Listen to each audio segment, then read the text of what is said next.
BSP slams BJP over Brahmans' harassment. Claimed that condition of poor people belonging to the upper caste was not good, and Brahmins in particular were being harassed under the BJP government in Uttar Pradesh. Mayawati ਨੂੰ ਜੋ ਦਲਿਤਾਂ ਨਾਲ ਹੋ ਰਿਹਾ ਦੂਜੇ ਇਸ ਵੇਲੇ ਇਹਦੀ ਕੀ ਮਜਬੂਰੀ ਹੈ। ਉਹਨੂੰ ਲੱਗ ਰਿਹਾ ਕਿ ਬ੍ਰਾਹਮਣ ਜਿਹੜੇ ਨੇ ਯੂਪੀ ਦੇ ਉਹ ਬਹੁਤ ਹਰਾਸ ਹੋ ਰਹੇ ਨੇ, ਉਹ ਬਹੁਤ ਤਸ਼ੱਦਦ ਦਾ ਸ਼ਿਕਾਰ ਨੇ।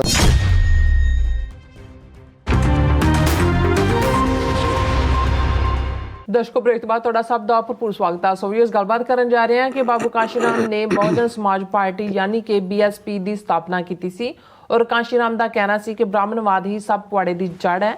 BSP ਦੀ ਅਜੋਕੀ ਪ੍ਰੈਜ਼ੀਡੈਂਟ ਮਾਇਆਵਤੀ ਨੇ ਕਿਵੇਂ ਬ੍ਰਾਹਮਣਵਾਦ ਦੇ ਖਿਲਾਫ ਲੜਾਈ ਵਿੱਚ ਨਿਘਾਰ ਲਿਆਂਦਾ, ਇਸ ਦੀ ਉਦਾਹਰਨ ਮਾਇਆਵਤੀ ਦਾ ਇੱਕ ਅਜੋਕਾ ਬਿਆਨ ਹੈ।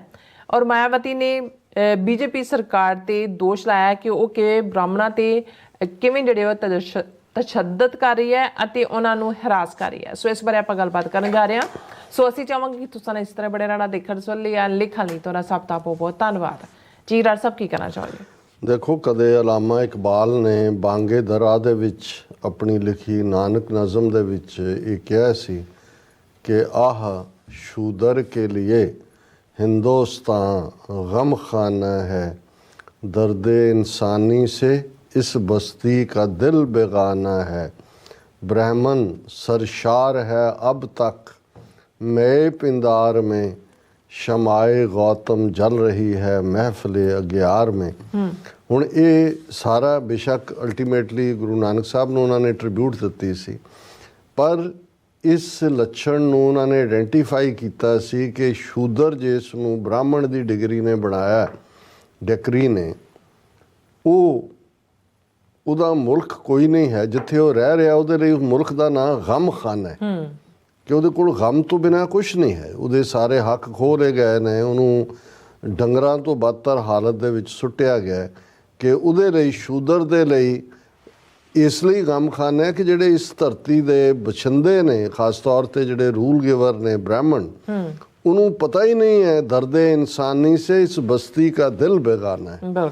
ਹੁਣ ਇਹ ਜਿਹੜਾ ਆਈਡੈਂਟੀਫਿਕੇਸ਼ਨ ਸੀ, ਜ਼ਾਹਰ ਹੈ ਗੁਰੂ ਨਾਨਕ ਸਾਹਿਬ ਨੇ ਜਦੋਂ ਉਸ ਧਰਤੀ ਦੇ ਉੱਤੇ ਖਲੋ ਕੇ ਆਵਾਜ਼ ਬੁਲੰਦ ਕੀਤੀ ਸੀ ਕਿ ਨੀਚਾਂ ਅੰਦਰ ਨੀਚ ਜਾਤ, ਨੀਚੀ ਹੂੰ ਅਤ ਨੀਚ, ਨਾਨਕ ਤਿਨ ਕੈ ਸੰਗ ਸਾਥ, ਵੱਡਿਆਂ ਸਿਉ ਕਿਆ ਰੀਸ, ਜਿੱਥੇ ਨੀਚ ਸੰਭਾਲੀਆਂ ਤਿੱਥੇ ਨਦਰ ਤੇਰੀ ਬਖਸ਼ਿਸ਼। ਹੁਣ ਇਹ ਰੈਵੋਲੂਸ਼ਨ ਅੱਗੇ ਤੁਰਦਾ ਗੁਰੂ ਸਾਹਿਬ ਨੇ ਸਮਾਜਿਕ, ਧਾਰਮਿਕ, ਗੁਰੂ ਕਲਗੀਧਰ ਪਾਤਸ਼ਾਹ ਨੇ ਸੋਵਰਨਿਟੀ, ਲੇਕਿਨ ਇਸ 'ਚ ਕੋਈ ਸ਼ੱਕ ਨਹੀਂ ਹੈ ਕਿ 19ਵੀਂ 20ਵੀਂ ਸਦੀ ਤੱਕ ਪਹੁੰਚਦੇ ਹਾਂ ਜਦੋਂ ਕਿ ਬ੍ਰਿਟਿਸ਼ਰਸ ਉੱਥੇ ਕਾਬਜ਼ ਹੁੰਦੇ ਨੇ। ਉਸ ਤੋਂ ਬਾਅਦ ਉਹ ਪੈਰੀਆਰ ਹੋਏ ਤਮਿਲਨਾਡੂ ਦੇ ਵਿੱਚ, ਜਾਂ ਮਹਾਰਾਸ਼ਟਰਾ 'ਚ ਡਾਕਟਰ BR ਅੰਬੇਦਕਰ ਹੋਣ, ਉਹਨਾਂ ਦੀ ਬਦੌਲਤ ਜਿਹੜਾ ਫਿਰ ਇੱਕ ਤਬਦੀਲੀ ਉਹਨਾਂ ਦੇ ਇਕੁਅਲ ਰਾਈਟਸ ਦੀ ਤੁਰੀ, ਜਿਹੜੀ ਫਿਰ ਭਾਰਤੀ ਕਨਸਟੀਟਿਊਸ਼ਨ ਤੱਕ ਪਹੁੰਚਦੇ ਹਾਂ ਇਕੁਅਲ ਰਾਈਟ ਵੀ ਮਿਲੇ, ਰਿਜ਼ਰਵੇਸ਼ਨ ਵੀ ਆਈ। ਔਰ ਦੋਨਾਂ ਇਹਨਾਂ ਸ਼ਖਸੀਅਤਾਂ ਨੇ, ਪੈਰੀਆਰ ਦਾ ਅਸੀਂ ਜ਼ਿਕਰ ਕੀਤਾ ਸੀ ਕਿ ਉਹ ਰੈਵੋਲੂਸ਼ਨ ਜਿਹੜਾ ਤਮਿਲਨਾਡੂ ਦੇ ਵਿੱਚ ਹੈ ਉਹ ਅੱਜ ਵੀ ਕਾਇਮ ਹੈ। ਉਹਨਾਂ ਨੇ ਉੱਥੇ ਬ੍ਰਾਹਮਣਾਂ ਦੇ ਪੈਰ ਨਹੀਂ ਲੱਗਣ ਦਿੱਤੇ ਹੈ, ਔਰ ਉਹਨਾਂ ਨੂੰ ਬੜੀ ਚੰਗੀ ਤਰ੍ਹਾਂ ਸਮਝ ਹੈ ਕਿ ਇਸ ਕਲਚਰ ਨੂੰ, ਬ੍ਰਾਹਮਣ ਦੀ ਲੈਂਗੁਏਜ ਨੂੰ, ਦੂਜੇ ਨੂੰ ਕਿਵੇਂ ਪਾਸੇ ਸੁੱਟਣਾ। ਡਾਕਟਰ BR ਅੰਬੇਦਕਰ, ਹਾਲਾਂਕਿ ਉਹਨਾਂ ਨੇ ਖੁਦ ਰਿਪਬਲਿਕਨ ਪਾਰਟੀ ਵੀ ਬਣਾਈ, ਪੋਲੀਟੀਕਲੀ ਥੋੜ੍ਹਾ ਬਹੁਤ ਉਹ ਡੈਂਟ ਉਹਨਾਂ ਨੇ ਪਾਉਣ ਦੀ ਕੋਸ਼ਿਸ਼ ਕੀਤੀ, ਔਰ ਅੱਜ ਵੀ ਦਲਿਤ ਵੋਇਸ ਥੋੜ੍ਹੀਆਂ ਬਹੁਤ ਇੰਸਟੀਟਿਊਸ਼ਨਸ ਨੇ, ਲੇਕਿਨ ਉਹ ਵੀ ਫਿਜ਼ਲ ਆਊਟ ਹੋ ਗਿਆ ਇਵੈਂਚੁਅਲੀ। ਬਾਬੂ ਕਾਂਸ਼ੀ ਰਾਮ, ਜਿਨ੍ਹਾਂ ਦਾ ਸੰਬੰਧ ਪੰਜਾਬ ਨਾਲ, ਸਿੱਖ ਪਰਿਵਾਰ ਨਾਲ, ਔਰ ਉਹਨਾਂ ਨੇ ਬੜੀ ਮਿਹਨਤ ਕੀਤੀ। ਉਹਨਾਂ ਨੇ ਕਿਵੇਂ ਬਹੁਜਨ ਸਮਾਜ ਪਾਰਟੀ ਤੋਂ ਪਹਿਲਾਂ DS4 ਨਾਂ ਦੀ ਪਾਰਟੀ ਵੀ ਬਣਾਈ, ਪਰ ਕਾਨਸੈਪਟ ਬੜਾ ਕਲੀਅਰ ਸੀ ਔਰ ਇਸ ਬਾਰੇ ਉਹਨਾਂ ਦਾ ਬੜਾ ਸਪਸ਼ਟ ਕਹਿਣਾ ਹੁੰਦਾ ਸੀ ਕਿ ਬ੍ਰਾਹਮਣਵਾਦ ਹੀ ਸਭ ਪੁਆੜੇ ਦੀ ਜੜ। ਬੇਸ਼ੱਕ ਪੰਜਾਬ 'ਚੋਂ ਇੱਕ ਵਾਰ ਹੀ MP ਬਣੇ, ਜਦੋਂ ਇੱਕ ਵਾਰ MP ਬਣੇ ਉਹ ਵੀ ਪੰਜਾਬ ਦੇ ਹੁਸ਼ਿਆਰਪੁਰ ਜ਼ਿਲ੍ਹੇ ਤੋਂ ਅਕਾਲੀਆਂ ਦੀ ਮਦਦ ਨਾਲ, ਪਰ ਉਹਨਾਂ ਨੇ UP 'ਚ ਪਹੁੰਚ ਕੇ ਜਿਵੇਂ ਉਹਨਾਂ ਨੇ ਮਾਇਆਵਤੀ ਨੂੰ ਗਰੂਮ ਕੀਤਾ, ਯੂਪੀ ਨੂੰ ਉਹਨਾਂ ਨੇ ਆਪਣੀ ਕਰਮ ਭੂਮੀ ਬਣਾਇਆ ਔਰ ਉਹਨਾਂ ਦੀ ਮਿਹਨਤ ਸਦਕਾ ਅਲਟੀਮੇਟਲੀ ਜਿਹੜੀ ਵੋਟ ਬੈਂਕ ਪੋਲਿਟਿਕਸ ਦੇ ਵਿੱਚ ਜੇ ਕਹਿਣਾ ਹੋਏ ਕਿ ਜਿੱਥੇ ਡਾਕਟਰ BR ਅੰਬੇਦਕਰ ਆ ਕੇ ਰੁਕ ਗਏ ਸੀ, ਉਮਰ ਜਾਂ ਦੂਜੇ ਤਕਾਜ਼ੇ ਨੇ ਉਹਨਾਂ ਨੂੰ ਅੱਗੇ ਨਹੀਂ ਵਧਣ ਦਿੱਤਾ, ਉੱਥੋਂ ਜਿਹੜਾ ਕਾਸ਼ੀ ਰਾਮ ਨੇ ਜੇ ਕਾਂਗਰਸ ਦੀਆਂ ਜੜ੍ਹਾਂ ਖੋਖਲੀਆਂ ਕੀਤੀਆਂ, ਜਿਹੜੀ ਕਾਂਗਰਸ ਦਲਿਤਾਂ ਨੂੰ ਆਪਣਾ ਵੋਟ ਬੈਂਕ ਸਮਝਦੀ ਸੀ ਪੱਕੇ ਤੌਰ ਤੇ, ਦਲਿਤ ਮੁਸਲਮਾਨ ਘੱਟ ਗਿਣਤੀਆਂ ਤੇ ਉੱਚ ਜਾਤੀਆਂ ਜੋ ਥੋੜ੍ਹੀਆਂ ਬਹੁਤ ਹੀ ਆ ਜਾਣ ਤੇ ਉਹ ਪਾਵਰ ਲੈ ਰਹੇ ਸੀ, ਉਹਨੇ ਉਹਨਾਂ ਉਸ ਵੋਟ ਬੈਂਕ ਨੂੰ ਤੋੜਿਆ। ਬਹੁਜਨ ਸਮਾਜ ਪਾਰਟੀ ਦੀ ਮਾਇਆਵਤੀ ਨੂੰ ਸੈਲਫ ਸਫੀਸ਼ੀਐਂਟ ਕੀਤਾ, ਜਿੱਥੇ ਉਹਨੇ ਕੋਲੀਸ਼ਨ ਸਰਕਾਰਾਂ ਵੀ ਬਣਾਈਆਂ ਔਰ ਇੱਕ ਸਟੇਜ ਤੇ ਯੂਪੀ ਦੇ ਵਿੱਚ ਦਲਿਤ ਮੁਸਲਮਾਨ ਔਰ ਹੋਰ ਪਿਛੜੇ ਲੋਕ ਮਿਲ ਕੇ ਆਪਣੇ ਤੌਰ ਤੇ ਜਿਹੜਾ ਹੈ ਉਹ ਜਿਹੜੀ ਹੈ ਸਰਕਾਰ ਬਣਾਉਣ ਦੇ ਸਮਰੱਥ ਸੀ। ਕਾਂਸ਼ੀ ਰਾਮ ਦਾ ਅੰਤ ਤਾਂ ਬੜੇ ਡਾਊਟਫੁਲ ਸਰਕਮਸਟੈਂਸ 'ਚ ਹੋਇਆ ਕਿ ਬਈ ਇਹ ਮਾਇਆਵਤੀ ਦਾ ਉਹਦੇ 'ਚ ਕੀ ਰੋਲ ਹੈ ਕੀ ਨਹੀਂ, ਮੈਂ ਉਹਦੇ 'ਚ ਨਹੀਂ ਜਾਣਾ ਚਾਹੁੰਦਾ। ਪਰ ਮੈਂ ਬਹੁਤ ਵਾਰ ਦੇਖਦਾ ਵੀ ਇੱਕ ਪਾਸੇ ਇੱਕ ਆਈਡੀਓਲੋਜੀ ਨੂੰ ਲੈ ਕੇ ਕਿਸੇ ਦਾ ਫਾਲੋਅਰ ਹੁੰਦਾ ਹੈ, ਉਹ ਕਿਹਨੂੰ ਕਿੱਥੇ ਲੈ ਕੇ ਜਾਂਦਾ ਹੈ। ਰਾਮਾਕ੍ਰਿਸ਼ਨਾ ਪਰਮਹੰਸ ਮਿਸ਼ਨ, ਰਾਮਾਕ੍ਰਿਸ਼ਨਾ ਇੱਕ ਗੋਡ ਇੰਟੌਕਸੀਕੇਟਡ ਕਾਲੀ ਮਾਂ ਦੇ ਪੁਜਾਰੀ, ਬਿਲਕੁਲ ਅਨਪੜ੍ਹ ਕਿਸਮ ਦੇ ਆਪਣੇ ਹਾਲਾਂ ਰੂਹਾਨੀ ਦੁਨੀਆ 'ਚ ਉਹਨਾਂ ਨੇ ਆਪਣੀ ਥਾਂ ਬਣਾਈ।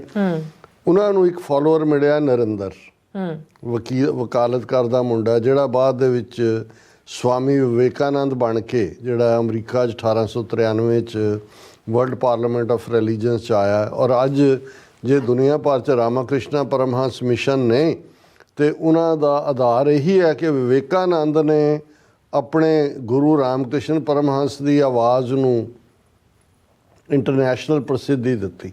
ਇਹ ਹੁੰਦਾ ਵੀ ਤੁਸੀਂ ਇੱਕ ਸਟੈਪ ਅੱਗੇ ਲੈ ਕੇ ਜਾਂਦੇ ਹੋ।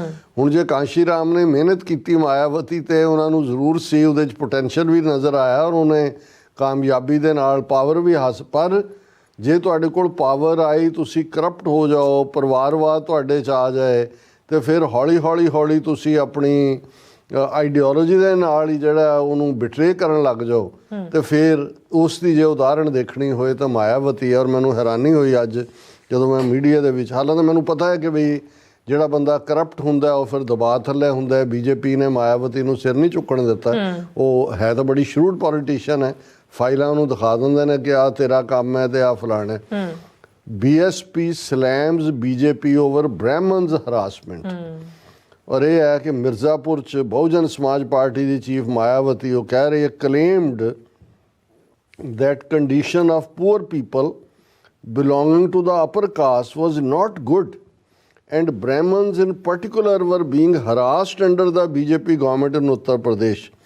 ਉਹਨੇ ਕਿਹਾ ਜੀ ਇਹ ਜਿਹੜੀ ਹੈ ਬਹੁਤ ਮਾੜੀ ਹਾਲਤ ਹੈ ਬ੍ਰਾਹਮਣਾਂ ਦੀ, ਉਹਨਾਂ ਨੂੰ ਤਾਂ BJP ਹਰਾਸ ਕਰ ਰਹੀ। ਹੁਣ ਇਹ ਇਹਦੇ ਲਈ ਉਲਟੇ ਬਾਂਸ ਬਰੇਲੀ ਕੋ ਇਹ ਲਫ਼ਜ਼ ਕਹੀਏ ਕੀ ਕਹੀਏ ਕਿ ਵੀ ਇੱਕ ਪਾਸੇ ਤਾਂ ਉਹੀ ਪਛੜੀ ਜਾਤੀਆਂ ਦੇ ਜਾਂ ਦੂਸਰੇ ਜਿਹੜੇ ਥੋੜ੍ਹੇ ਬਹੁਤ ਸੈਂਸੀਬਲ ਨੇ ਉਹਨਾਂ ਨੂੰ ਨਜ਼ਰ ਆ ਰਿਹਾ ਕਿ ਭਾਈ ਇਹ BJP ਉਸ ਲੈਵਲ ਤੱਕ ਪਹੁੰਚ ਗਈ ਹੈ ਕਿ ਈਵਨ ਡਾਕਟਰ ਅੰਬੇਦਕਰ ਦੇ ਬਣਾਏ ਸੰਵਿਧਾਨ ਨੂੰ ਰਿਜੈਕਟ ਕਰਕੇ ਮਨੂ ਸਮ੍ਰਿਤੀ ਨੂੰ ਸੰਵਿਧਾਨ ਬਣਾਉਣਾ। ਰੂਲ ਹੀ ਬ੍ਰਾਹਮਣਵਾਦ ਦਾ ਔਰ ਰਾਮ ਮੰਦਰ ਤੋਂ ਲੈ ਕੇ ਓਵਰਆਲ ਕੁੱਲ ਮਿਲਾ ਕੇ ਜੋ ਉਹਨਾਂ ਦਾ ਚੱਲ ਰਿਹਾ ਤੇ ਮਾਇਆਵਤੀ ਨੂੰ ਜੋ ਦਲਿਤਾਂ ਨਾਲ ਹੋ ਰਿਹਾ ਦੂਜੇ ਇਸ ਵੇਲੇ ਇਹਦੀ ਕੀ ਮਜਬੂਰੀ ਹੈ।